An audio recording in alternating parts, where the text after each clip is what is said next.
Sarah Knafo, bonsoir. Merci d'être avec nous ce soir.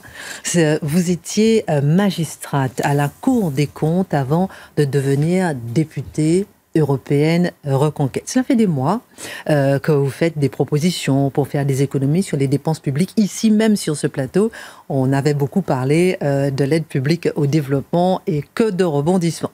Vous êtes d'ailleurs l'une des seules dans le paysage politique à dire aucune hausse d'impôts, juste des baisses de dépenses publiques. Avec Éric Zemmour, vous avez aussi fait partie des premiers à proposer la privatisation de l'audiovisuel public. Ce soir, vous avez de nouvelles choses à nous dire, de nouvelles informations sur... J'aime bien pourquoi vous souriez à Mathieu Bocoté. Ne parlez pas, tout ce que vous dites est décompté. Ce soir, vous avez tant de paroles. Ce soir, vous avez de nouvelles choses à nous dire sur l'audiovisuel public. D'abord, j'imagine que vous avez lu ce fameux rapport de la Cour des comptes paru la semaine dernière, il y a 7 jours pile. Dites-nous. Tout à fait. Donc déjà, merci de l'avoir rappelé. En effet, la dernière fois que sur ce plateau, j'avais fait donc des révélations sur l'aide au développement, ça nous avait porté bonheur. Pas à nous, mais à tous les Français, puisque le gouvernement, quelques semaines plus tard, a annoncé qu'il baissait le montant de l'aide publique au développement de 2 milliards d'euros. Donc, qui sait, ce soir, je tente ma chance. Peut-être qu'après ce qui se passera ce soir sur ce plateau, on aura la chance de voir le service public de l'audiovisuel enfin privatisé. Pourquoi est-ce que c'est un énorme sujet ?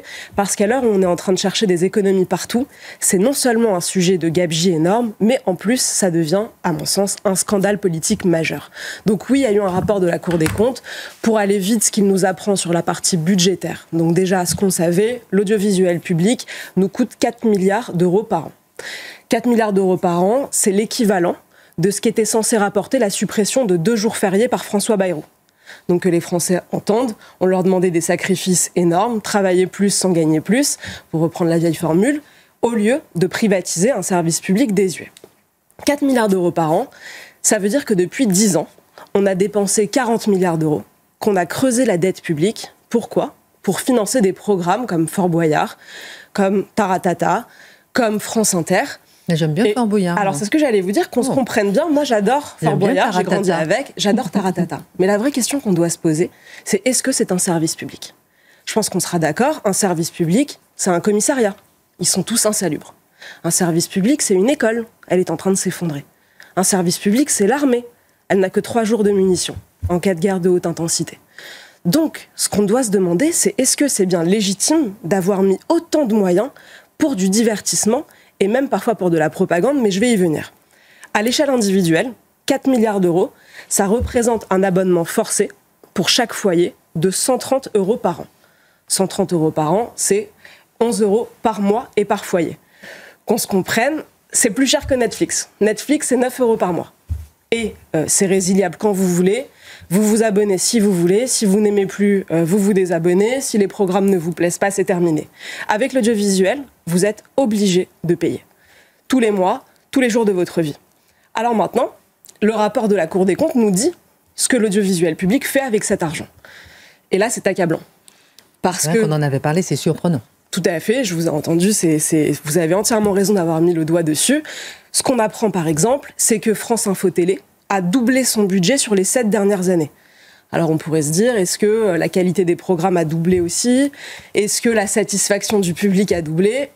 Je vous le donne en mille, pas du tout. Les audiences sont restées scotchées à moins de 1%. Il y a moins de 1% des Français qui allument leur télé, qui regardent France Info. Alors qu'est-ce qu'ils ont fait avec ce doublement de l'argent ? Et quand on lit le rapport, on découvre ce qu'ils en ont fait. Ils ont dépensé 46 millions d'euros par an dans des frais de réception. Ça veut dire 126 000 euros par jour. Ramenons là encore à des chiffres audibles pour les gens. 126 000 euros par jour, c'est les petits fours les plus chers du monde pour faire des réceptions. Ils ont dépensé 3,8 millions d'euros de frais de taxi. Donc ça veut dire 10 000 euros par jour de frais de taxi. Je ne sais pas ce qu'ils font, des tours de périph'. Comment on peut dépenser 10 000 euros de taxi par jour ? Et on avait précisé, si vous permettez, que c'était des cadres dans Paris. C'était pour des déplacements, effectivement, Absolument. Taxi parisien. Taxi parisien. Il y a tout ça pour dire qu'il y a le métro, il y a le RER, voilà. Exactement. Alors qu'ils nous donnent des leçons sur le fait qu'il faut prendre le vélo, etc. Quand on regarde leurs effectifs, ils sont plus de 9 000 personnes. Ça veut dire quelque chose de grave. Ça veut dire qu'avec nos impôts, on finance plus de journalistes et de personnel chez France Télé que de chirurgiens dans l'hôpital public. Le nombre de chirurgiens à l'hôpital public, c'est 6 000 dans toute la France. Ça veut dire qu'en France, on peut mourir aux urgences, mais qu'on trouve quand même les moyens de financer la propagande et le divertissement. Et ça, à mon sens, c'est gravissime et ça légitime, je pense qu'on en parlera, la privatisation. Je ne suis pas tout à fait d'accord avec vous sur le divertissement. Moi, je trouve que c'est important d'avoir du divertissement. Peut-être pas l'audiovisuel public, mais je trouve que ça fait partie de la mission de l'audiovisuel d'avoir aussi du divertissement. La propagande, en revanche, là, c'est sûr que bon. Alors, ces budgets et ces dépenses qui sont, en effet, on l'a vu, accablant, on en avait effectivement parlé ici, et ramené au quotidien, c'est quand même assez incroyable. Mais est-ce qu'on peut dire au moins que les Français ont payé pour un service public qui leur a rapporté quelque chose, qui a peut-être même au niveau du divertissement? Là, je pense que vous posez la bonne question et ce que j'ai essayé de faire pour cette émission ce soir, c'est de dresser une liste objective de faits que je considère accablants et qui prouvent leur militantisme politique. Qui prouvent donc qu'au lieu de nous donner un service au moins satisfaisant, même si je considère qu'il n'a pas à être public, au lieu de ça, c'est du militantisme. Donc si vous me permettez, je vais vous lister quelques éléments que je trouve pour le coup accablants. Sur les antennes de France Télévisions, donc lors de la dernière élection des européennes, le temps de parole de Reconquête et du RN était de 37% inférieur à leur poids politique lors de l'élection. Tous les autres courants étaient surreprésentés. Tous. Cet écart-là, on ne l'a retrouvé sur aucune chaîne privée. Personne n'avait ces écarts-là. C'est pas étonnant quand on se souvient, et moi je m'en souviens très bien pour avoir été aux premières loges, qu'en 2022, le journaliste star de France Info Télé, un certain Gilles Bronstein, avait dit « Sur cette antenne, nous n'invitons pas Éric Zemmour. Il n'a pas le droit de venir ici. C'est une décision de France Télévisions. » Ça a changé depuis. J'ai vu qu'il a été invité cette semaine. Exactement. Vous voyez, parfois, quand on parle et quand on ose dire les choses changent. Sur France Télévisions, quand on regarde une étude de l'Institut Thomas More, faite en 2024, on remarque que les invités sont 6 fois plus souvent de gauche que de droite. Que les personnalités politiques de droite sont 7 fois plus critiquées que les personnalités de gauche. Encore des faits objectifs. Là encore, si on pense que c'est un hasard, il faut se souvenir d'un propos de Adèle Van Rett, la directrice de France Inter, qui a déclaré au Figaro « Les faits, c'est que nous sommes une radio progressiste et que nous l'assumons. » Ça, c'est donc la conception de la neutralité du service public. Le militantisme dans le service public n'est pas que partisan. On a vu les images de l'incorrect, on a vu des journalistes stars du service public comploter avec le Parti socialiste, mais il y a aussi un agenda idéologique. Et là encore, il est assumé. Madame Ernotte, dès qu'elle est arrivée, a dit « Le fil rouge de mon mandat sera la diversité ». On croyait que c'était l'opinion. Manifestement, c'est plutôt la diversité. Ça s'incarne dans des faits. Ils ont créé un comité permanent de la diversité, avec à l'intérieur SOS Racisme et Ni pute ni soumise.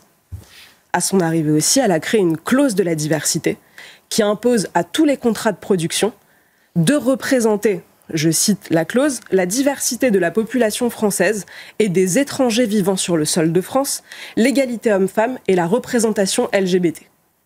La traduction, c'est qu'elle dit à tous les producteurs, si vous voulez toucher l'argent public, donc l'argent des Français, les producteurs ont l'obligation d'effacer les Français de leurs séries, de les effacer des émissions, des téléfilms, pour refléter cette fameuse diversité. Diversité n'est pas forcément effacement. Hein. Diversité n'est pas effacement, mais lorsque vous voyez typiquement ce qu'a dit l'ARCOM dans son rapport, ils disent le service public de l'audiovisuel est en pointe sur le reflet de la diversité ethno-culturelle, donc des étrangers vivant en France et des minorités LGBT. C'est pas exactement ce qu'on attend, ce qu'on est en droit d'attendre d'un service public. Autre fait plus grave, France 24 recourt depuis 10 ans au service d'un journaliste palestinien qui s'appelle Fadi Hanona, qui a publié le message suivant « Il faudrait tuer les Juifs et les brûler comme l'a fait Hitler, j'en serais tellement heureux. » Et ce monsieur travaille encore sur France 24, après ce qu'il a dit. Ensuite, si je vous lis quelques titres d'émissions, je vais très vite, je crois que ça parle de soi-même. Émission de 2021, c'est ce soir, le mythe du français de souche. Ravi de l'apprendre. En 2023, France Inter, l'instinct maternel, une vaste supercherie. Les mères françaises seront ravies d'apprendre qu'elles sont soumises à une supercherie. En 2021, France Culture et Arte se posent la question, faut-il dissoudre la France ? Au moins, ils se posent la question, c'est impartial, on pourrait dire. France Culture 2025, comment comprendre qu'en France, en 2024, les Blancs soient mieux traités que les Noirs ? On l'apprend là encore. En 2016, France Inter, la lutte contre le racisme doit-elle se passer des Blancs ? France Inter. France Info 2025, alors celle-là je l'adore. Comment les pictogrammes indiquant les toilettes renforcent les stéréotypes de genre. Voilà la question essentielle que les Français se posent et la question pour laquelle ils veulent payer autant de leurs impôts pour avoir la réponse. Je pense que, je pourrais continuer longtemps. D'ailleurs, je vais publier la liste de tous ces faits accablants. Vous l'avez publié, là, j'ai vu, non, sur les réseaux sociaux? Non, pas encore. J'ai publié une vidéo. Une vidéo avec des extraits. Une vidéo qui montre la différence de traitement aberrante entre la droite et la gauche sur les antennes du service public. Je l'ai vu. Et qui, à mon sens... On peut pas nous la publier, je voulais la publier, on ne peut pas la publier à cause des droits d'auteur. Malheureusement. Mais alors, j'invite à aller voir sur mes réseaux sociaux cette vidéo parce qu'à mon sens, elle est accablante. Je pense ne pas être la seule à en avoir assez. Mais à l'heure où on demande aux Français de faire des efforts, c'est surtout là que tout le monde se pose des questions. Et à l'heure de ce rapport de la Cour des comptes, 10 ans plus tard, c'est vrai qu'on se pose des questions. C'est exactement ça.